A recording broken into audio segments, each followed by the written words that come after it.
In 1996, a group of students in masks dragged someone to perform some sketchy ritual somewhere in their school. Either that, or they're just brainstorming the next viral TikTok challenge. In the present, Maya is at her husband Joe's funeral with her daughter Lily. As the priest performs the service, Maya recalls her life with him, from the moment they first met to their final moments when he was shot before her. While tending to the guests after the funeral, Maya encounters Detective Keegan, the man in charge of Joe's case. His presence makes Maya uncomfortable, but she learns that Judith, her mother-in-law, invited the detective to the funeral. When asked why, Judith explains that she wants Keegan to understand Joe's importance to his family and how loved he is. She then expresses her concerns about Maya's current mental well-being. Judith fears that having lost Joe just a few months after losing her sister, Claire, might be taking too much of a toll on Maya. She believes it would be best for Maya to talk to a professional so she can cope better with her loss. When she returns home later,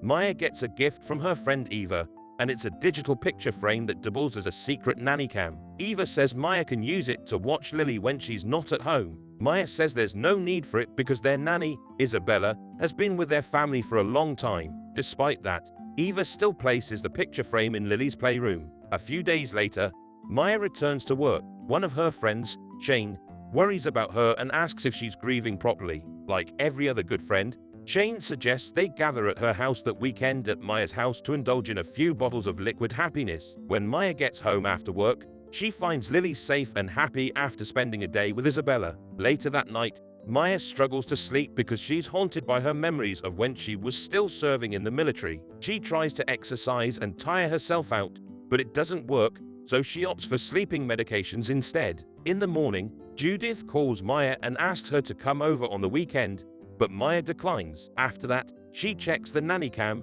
and to her surprise, she catches Joe appearing and playing with Lily in 4K. Maya asks Lily about what happened, but to no avail, so she goes to their bedroom and discovers that the clothes Joe was wearing in the footage are missing from their wardrobe. When Isabella arrives, Maya shows her the footage. The nanny says she doesn't see Joe in the footage and claims that Maya simply sees things because she's lost her marbles. Frustrated, Maya grabs Isabella's arms and shoves her into the computer for a closer look because she clearly caught him in 4K. Lily hears the commotion and calls out to Maya, helping her calm down. Isabella asks for some water, but while Maya is distracted getting a glass, the nanny seizes the chance and pepper sprays her, which is a natural reaction when someone tries to shove your face into a computer screen. When Maya recovers, Isabella is long gone. Detective Keegan later visits Maya and expresses his concern about her condition. She tells him about the nanny cam footage, and just when she's about to show it to him, she discovers that it's gone and thinks Isabella took it. Naturally,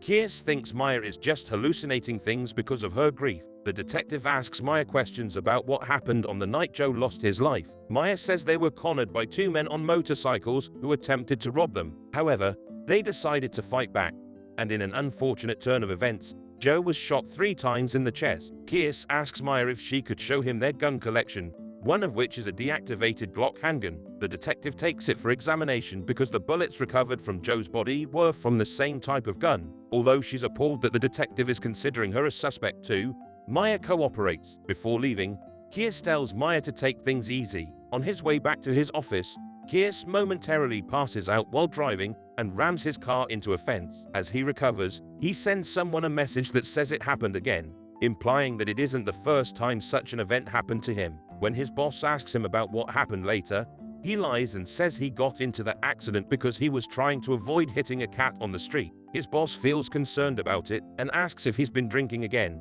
Keegan insists that he stayed sober and asks for a replacement for his car. Although suspicious, his boss agrees, but under the condition that Keegan accepts a young detective named Monty McGregor as his partner. Although he isn't pleased, Keegan has no choice but to accept, and after catching him up with things, Monty happily joins the investigation. Given that Maya had just lost her sister 4 months before losing Joe, Keegan thinks she's going through a lot. Since he also considers her a suspect, the detectives try to figure out a possible motive while waiting for the lab and ballistics report of Maya's gun. Meanwhile, Maya calls Judith about Joe's body. It seems she never saw her dead husband's body and wants to know what he looked like. Although she finds the question odd, Judith still answers her. She then advised Maya to seek professional help before it was too late. Maya has no plans to give up and reaches out to Isabella. When the nanny doesn't answer her, Maya visits her sister's place to see her niece and nephew and drop off Lily. She also finds her brother-in-law, Eddie, still grieving and relying on alcohol to get through his day, which she doesn't find surprising. Maya tries to advise him, but his suggestion box about moving on with what happened to Claire is still closed. Later, Maya encounters Keegan, who says he's updating Judith on the case. Maya tells him she plans to visit Isabella at her home to talk to her about what happened, and the detective tags along. Despite Maya's efforts, Isabella refuses to talk to her. After that, Maya goes to watch her niece's football practice game. While there, she keeps seeing Joe, which greatly disturbs her. She eventually gets into a confrontation with a football coach because of his inappropriate treatment of her niece. The coach also acts rudely towards Maya, so she gives him a taste of the scariest takedown move in all of history. It's known as the ancient martial art of dropping his trousers and exposing his wee Willy Wonka. Sadly, Maya's actions don't sit well with Eddie, and he asks her to keep her distance from his kids. He thinks death follows her, and he doesn't want anything bad to happen to his children. The weekend comes, and Maya has a small party at home with her friends from work. She tells Shane she thinks someone is following her around and asks him to look into the car that has always tailed her. Their conversation gets interrupted when Judith calls about Isabella stopping by and saying she's quitting. Maya tells Judith to keep Isabella there and wait for her to arrive. However, when Maya reaches Judith's estate, Isabella is already leaving, so she's forced to go after her. Although Maya was able to corner her car, Isabella managed to escape because her boyfriend blocked Maya. After returning to the estate, Maya confronts Judith for trusting the nanny over her. She tells her about the camera footage, but like everyone else, Judith also thinks that she's simply hallucinating. Judith suggests that Maya should seek professional help, and even expresses her concerns about her capability of raising Lily. In response, Maya warns Judith not to cross the line and question her ability to raise her child. She also says she knows that Judith thinks she was never good enough for her son. When Maya returns home, she finds Keegan and Marty waiting for her. It seems they've got their ballistics report and are there to inform her that the results indicate the same gun killed Claire and Joe. However, they're no longer suspicious of Maya because she was on military duty when Claire passed away.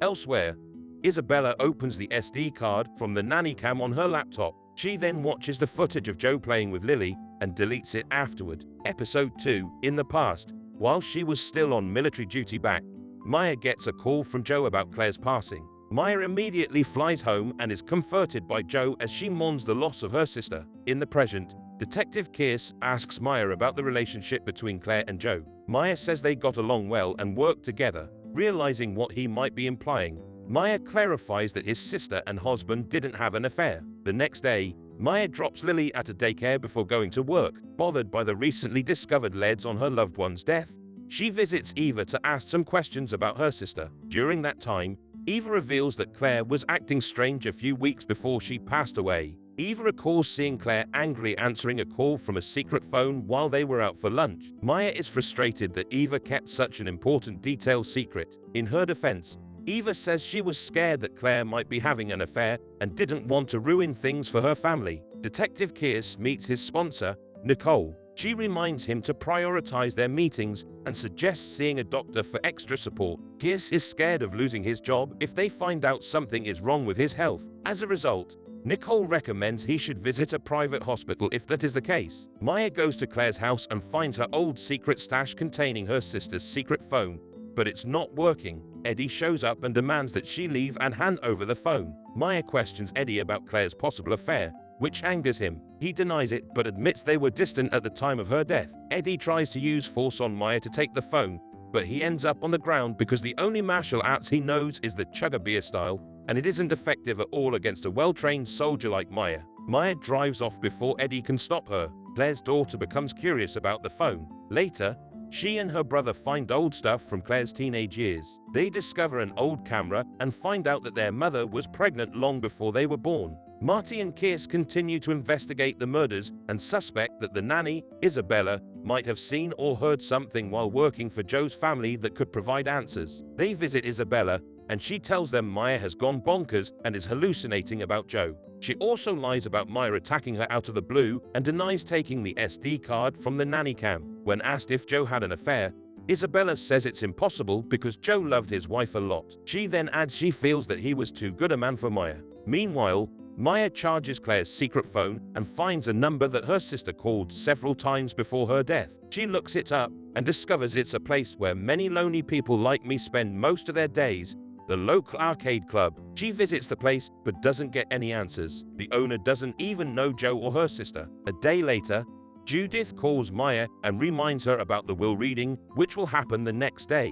While on the call, Maya notices the red car that has been tailing her all this time. She gets scared since she's there to pick Lily up from the daycare. When she arrives home, she replaces the SD card on the nanny cam and goes to sleep. The next day, Detective Kears finds himself kissing his kitchen floor after passing out again. He becomes anxious to drive his wife to her monthly doctor's appointment. After a short fight, they make up, and he manages to convince his wife to drive instead. He clearly wants to ensure they are safe, but isn't ready to tell her about his blackouts. Elsewhere, Shane updates Maya about his discoveries regarding the car following her. He says the car is owned by an anonymous company called WTCX. Before Maya leaves for the will reading, Shane tells her she might need some money to deal with the return of Corey the Whistle. Maya isn't pleased by the news, and that's because she lost her job trying to help Corey reveal Ami's secrets. Shane is worried that Corey's return will invite more trouble for Maya, but she makes it clear that she only wants to move on with her life. Joe's family gathers to hear his last wishes at the will reading.